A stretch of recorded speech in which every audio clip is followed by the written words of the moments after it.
Antes que a sombra do mal encontrasse qualquer canto do universo, muito antes de o primeiro ser humano receber o sopro da vida, os céus eram sustentados por uma bondade sem limites. Tudo transbordava perfeição. Cada anjo resplandecia como o reflexo vivo da luz eterna e a harmonia era como a própria respiração do cosmos. Entre as incontáveis hostes celestiais, uma figura se erguia acima de todas, Lúcifer. Era o selo da perfeição, repleto de sabedoria e dotado de uma beleza sem igual, como obra esculpida pelas mãos do próprio Criador. Irradiava um esplendor que subjugava os olhos, e sua presença inspirava reverência e devoção em toda a criação celestial. O próprio Deus, por meio do profeta Ezequiel. Assim o descreveu: tu eras o selo da perfeição, cheio de sabedoria e perfeito em formosura. Estiveste no Éden, jardim de Deus, toda a pedra preciosa te cobria: sardônica, topázio, diamante, turquesa, ônix, jaspe, safira, carbúnculo e esmeralda. De ouro se fizeram os teus tambores e os teus pífaros. No dia em que foste criado, foram preparados. Tu eras o querubim da guarda ungido, no santo monte de Deus estavas. No meio das pedras afogueadas andavas. Perfeito eras nos teus caminhos desde o dia em que foste criado, até que se achou iniquidade em ti. Ezequiel 2812-15. A ordem celestial, o céu era uma ordem viva e majestosa. No alto, os serafins ardiam em amor e pureza, proclamando sem cessar: Santo, Santo, Santo é o Senhor dos exércitos.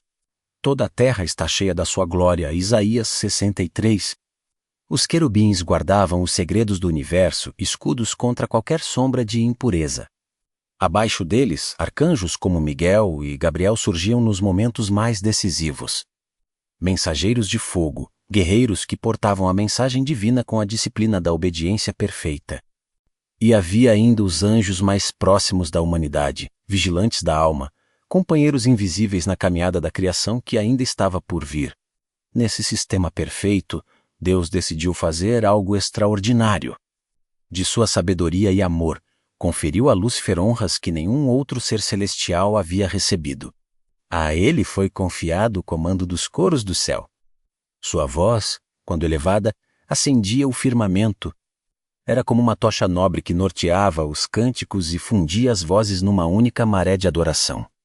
Nada, porém, existe para eclipsar o sol. A luz que ilumina pode, se contemplada de maneira equivocada, cegar. O dom que Deus havia concedido a Lúcifer trazia consigo a responsabilidade da humildade. Por muito tempo, ele foi irrepreensível em seus caminhos. Sua beleza exaltava o Criador. Sua sabedoria convidava à adoração. Sua liderança era serviço genuíno. A semente do orgulho, até que um dia o indizível encontrou espaço em seu coração. Foi uma faísca quase imperceptível, um sussurro que não descia do alto, e se a minha luz pudesse brilhar ainda mais alto? E se a glória não precisasse estar sempre a serviço de outro? Assim, a beleza que deveria refletir a glória divina começou, silenciosamente, a tornar-se espelho do próprio orgulho. Gabriel, percebendo a mudança, com brandura: Irmão, que fardo pesa em teu coração? Tua luz anda inquieta. Mas Lúcifer desviou o olhar e respondeu com um sorriso comedido: há mistérios que nem mesmo nós alcançamos. Foi do Gabriel, a tempestade havia começado. A presença que antes unia agora se tornava ausência. Onde havia pontes, surgiam distâncias. Os anjos sentiam sua falta nos cânticos, como se uma estrela houvesse desaparecido do firmamento. O céu permanecia em paz, mas uma tensão sutil como brisa fria percorreu a Assembleia dos Santos. O apelo do Criador Deus, que tudo vê, chamou Lúcifer no sagrado silêncio. Sua voz correu profunda como um rio que atravessa o tempo. Filho, selo da perfeição, percebo que teus pensamentos se afastam de mim. Em teu coração, ideias se erguem como muros que te separam do eterno.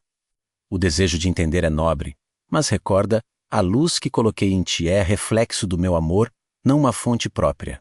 Volta-te para mim e teu esplendor crescerá na verdade. Lúcifer baixou os olhos. Em sua alma, porém, uma chama de incompreensão misturada ao orgulho ardia. Respondeu com voz branda: Senhor, nada possuo que não seja teu. Minha luz é dádiva tua. Como poderia disputar contigo, se fui formado pela tua vontade? O Criador, em sua misericórdia infinita, o envolveu com paciência. Mas o coração que contemplara demais a própria imagem sem ser ferido pelo convite é a humildade. O bem aconselha, o orgulho desconfia. Lúcifer se retirou com reverência aparente, mas com distância real. Os dias passaram. O Criador, em sua longanimidade, concedeu-lhe tempo para que a humildade brotasse como lírio no deserto. Novamente o chamou: vejo o caminho que tomas. Dói-me ver tua luz tornar-se sombra. Ainda há tempo, Lúcifer ouviu, e sua resposta foi um paradoxo sincera e dividida. Desejo ser fiel, disse e era verdade em parte. Mas num recanto sombrio de sua mente, a semente do orgulho insistia em crescer, como era que sobe pelos pilares de um templo sagrado. A rebelião no céu, e então o impossível aconteceu. A paz que parecia eterna parte como cristal sob um trovão. E rompeu a rebelião, um abalo no tecido da realidade, uma nota dissonante no cântico que jamais errara. Até a estrela mais resplandecente pode perecer na escuridão quando perde de vista a fonte da sua luz. A Escritura declara: perfeito eras nos teus caminhos desde o dia em que foste criado, até que se achou iniquidade em Ezequiel 2815. No princípio, havia sido apenas um pensamento fugaz. Uma faísca quase invisível, e se a minha glória não precisar estar sempre a serviço de outro, e se eu pudesse ascender ainda mais alto? O profeta Isaías registra esse anseio oculto. Tu dizias no teu coração: eu subirei ao céu, acima das estrelas de Deus exaltarei o meu trono e no monte da congregação me assentarei. Subirei acima das mais altas nuvens e serei semelhante ao Altíssimo. Isaías 1413-14. Lúcifer passou a reunir-se às ocultas com anjos que sempre admiraram sua liderança. Não eram os fracos ou desatentos, mas os mais belos ou mais vios, aqueles em quem Deus depositara dons preciosos. O apóstolo João, muitos séculos depois, registraria a natureza desse espírito. O diabo foi homicida desde o princípio e não se firmou na verdade. Porque não há verdade nele, João 844. Lúcifer falava em nome da dignidade, da liberdade, de um novo horizonte para os filhos da luz. Mas sob essa capa crescia o desejo de entronizar-se. Prometia um reino onde nenhum anjo precisaria se inclinar, onde talentos seriam celebrados sem submissão, onde ninguém deveria curvar-se diante de um Deus que escolhesse a fraqueza. Alguns anjos começaram a abraçar suas palavras às escondidas. Outros, inquietos, buscavam consolo junto a Miguel e Gabriel, perguntando-se se o portador da luz poderia estar certo. As palavras ardiam como fogo. Anjos que outrora entoavam louvores sentiam dentro de si um conflito dilacerante, lealdade ao Criador ou a promessa de independência. O livre-arbítrio, dom sublime, estava sendo utilizado para moldar o primeiro exército rebelde da história.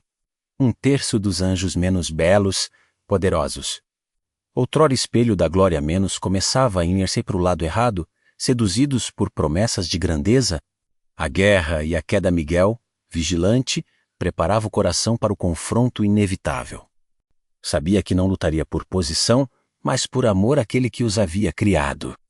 A paz que envolvia o céu estava prestes a ser rasgada por completo. A guerra celestial alcançou seu clímax. Não havia mais deliberação nem assembleia, menos havia choque de forças, clarões que riscavam o firmamento como estrelas despencando. Os fiéis combatiam não apenas com poder, mas com a certeza inabalável de que defendiam a verdade do Criador. Seus movimentos eram guiados pelo amor que jamais abandona. Miguel, de espada erguida, avançou na linha de frente. A cada golpe, lembrava aos que hesitavam, a lealdade é mais forte que o orgulho. Lúcifer, envolto em sombras, respondeu com fúria. Sua beleza, agora distorcida, parecia o reflexo partido do que um dia havia sido. Investiu contra Miguel proclamando: eu era o mais elevado entre os criados. Como ousas barrar-me o caminho? Mas a resposta do arcanjo não veio apenas pela lâmina, menos veio com a serenidade de quem permanece sob a mão do Eterno. Aquele que habita nos céus é rei. Nenhuma criatura pode usurpar o lugar de quem sempre foi. O embate final ecoou como trovão. As forças rebeldes começaram a vacilar. O poder que possuíam era imenso, mas sustentado unicamente pelo orgulho, e o orgulho não possui raízes profundas. Foi então que a ordem do próprio Deus percorreu os céus irresistível e incontestável. A rebelião deveria cessar.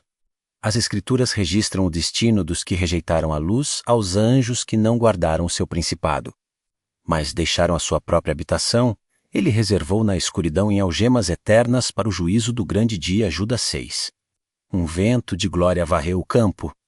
Lúcifer e os que escolheram segui-lo foram arrancados da presença luminosa como estrelas apagadas, precipitados no vazio.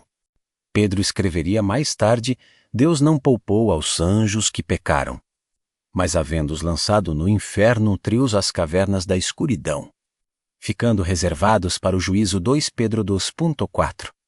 O peso da separação e o novo alvo firmamento, antes ferido pelo conflito, silenciou.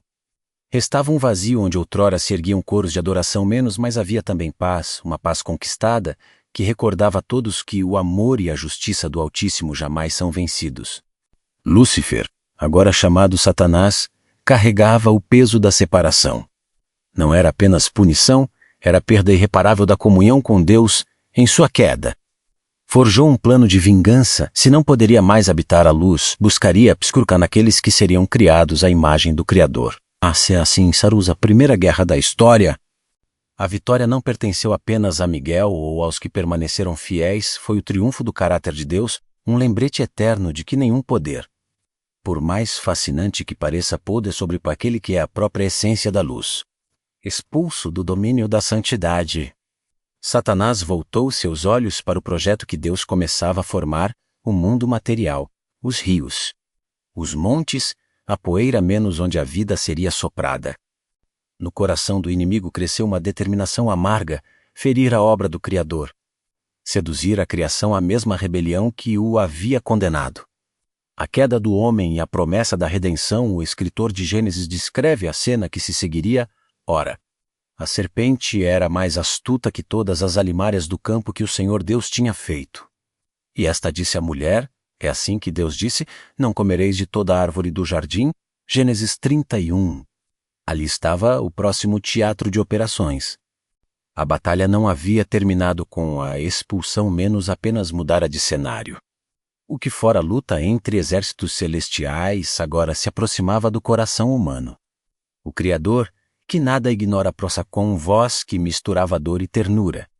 Sabia que a rebelião do inimigo havia agora manchado o coração de sua obra-prima, mas sabia também que o amor precisava falar mais alto que o erro. Adão confessou, Eva contou sobre a serpente. E o Senhor declarou as consequências: porquanto fizeste isto, maldita és mais que toda a besta e mais que todos os animais do campo. Sobre o teu ventre andarás e pó comerás todos os dias da tua vida. Gênesis 314. E então veio a promessa menos, a primeira centelha de esperança depois da queda: porém inimizade entre ti e a mulher, entre a tua semente e a sua semente. Esta te ferirá a cabeça e tu lhe ferirás o calcanhar. Gênesis 315. Mesmo diante do fracasso humano, a graça foi proclamada. Um descendente viria para esmagar a cabeça da serpente. Aquele que nos céus fora vencido teria, pelo plano eterno de redenção, um limite definitivo imposto. Deus fez para o homem e para a mulher túnicas de peles e os vestiu, um gesto silencioso, porém cheio de significado. Um inocente precisou perder a vida para que a vergonha deles fosse coberta. Era o prenúncio do que o Cordeiro faria no futuro, oferecer-se para restaurar o que havia sido perdido. E expulso o homem, colocou querubins ao oriente do jardim do Éden e uma espada flamejante que se movia para guardar o caminho da árvore da vida. Gênesis 324. O fio da promessa pelos séculos, o jardim ficou para trás, guardado por querubins e pela espada flamejante. Mas mesmo fora do Éden, a voz de Deus não se calou. A promessa concedida à mulher, de que sua descendência esmagaria a cabeça da serpente, tornou-se a chama que atravessaria as gerações. Logo nasceram Caim e Abel. A Escritura registra: Abel foi pastor de ovelhas e Caim lavrador da terra.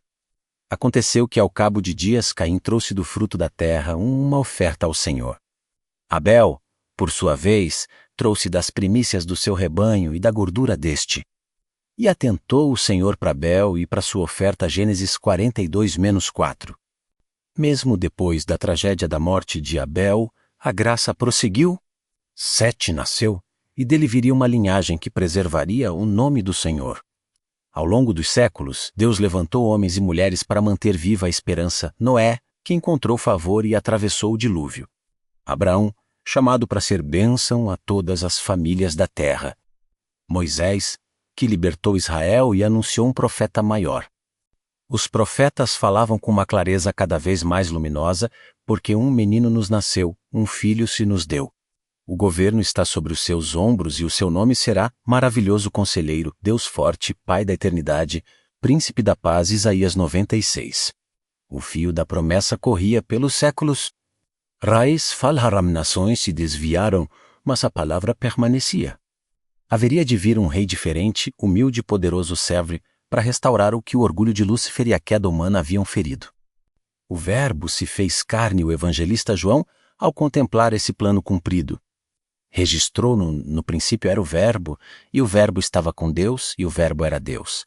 E o Verbo se fez carne e habitou entre nós, cheio de graça e de verdade. João 11,14. Na plenitude do tempo, Deus enviou o seu Filho. O apóstolo Paulo resume: vindo, porém, a plenitude do tempo. Deus enviou o seu Filho, nascido de mulher, nascido sob a lei, para resgatar os que estavam sob a lei, a fim de que recebêssemos a adoção de filhos. Gálatas 44:5. Jesus caminhou entre nós, revelando a bondade do Pai, curando, libertando e anunciando o reino. Na cruz, carregou sobre si a culpa que havia entrado no mundo desde o Éden. João declara com precisão: para isto se manifestou o Filho de Deus, para destruir as obras do diabo. 1 João 38. Ali, quando tudo parecia perdido, o Cordeiro venceu. Sua ressurreição selou a derrota de Satanás, provando que a vida é mais forte que a morte e que a luz jamais será subjugada pelas trevas. O destino final e a vitória eterna. A Bíblia aponta para o desfecho final do inimigo. O diabo que os enganava foi lançado no lago de fogo e enxofre, onde está a besta e o falso profeta. E de dia e de noite serão atormentados para todo o sempre. Apocalipse 2010. O drama iniciado no coração de um anjo chega ao seu encerramento. O orgulho que quis usurpar o trono termina em derrota absoluta. O amor que parecia vulnerável permanece invencível. E sobre tudo isso ecoa a voz do Senhor, garantindo esperança a cada geração. Eis que faço novas todas as coisas. Apocalipse 215. A história que começou com rebelião termina com restauração. O Deus que expulsou as trevas continua chamando homens e mulheres para viverem na luz. A vitória não pertence apenas ao futuro, ela já começou no coração de quem crê. Assim, o arco da criação, da queda e da redenção revela que nada, nem mesmo a mais antiga das rebeliões, pode apagar a fidelidade do Criador.